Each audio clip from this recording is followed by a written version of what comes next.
அப்பர் சாமி சொல்றாரு, யமதூதர்களை கூப்பிட்டு சொல்றாரு, யமதூதர்களே நான் சொல்றதே ஞாபகமா கேட்டுங்க, மறந்துடாதீங்க. திருநீறு பூசுற அடியாளுக்கு முன்னாலே போயிராதீங்க.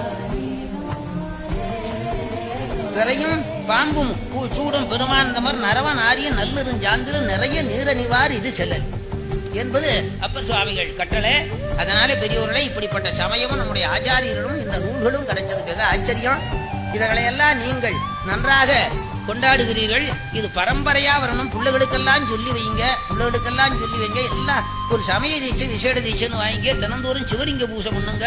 பூசை பண்ணலைன்னா அந்த பிறவி வீணா போச்சு. பூசை பண்ணலைன்னா அந்த பிறவி வீணா போச்சு. உண்பதனும் மலர் பறித்துட்டு உண்ண ஆராயில் பிறப்பதற்கே தொழிலாகி இறக்கின்றாரே என்பது அப்பர் திருத்தாண்டகம். ஆகையினாலே பஞ்சாட்சரம் சொல்லுங்க, திருநீறு பூசுங்க. எல்லா வீட்லையும் திருமுறை இருக்கணும், சைவமா இருக்கணும். சிறுதை சென்று நாம் சிறுதீவன் சேருவோம் அல்லோம் சிவபெருமான் திருவடியே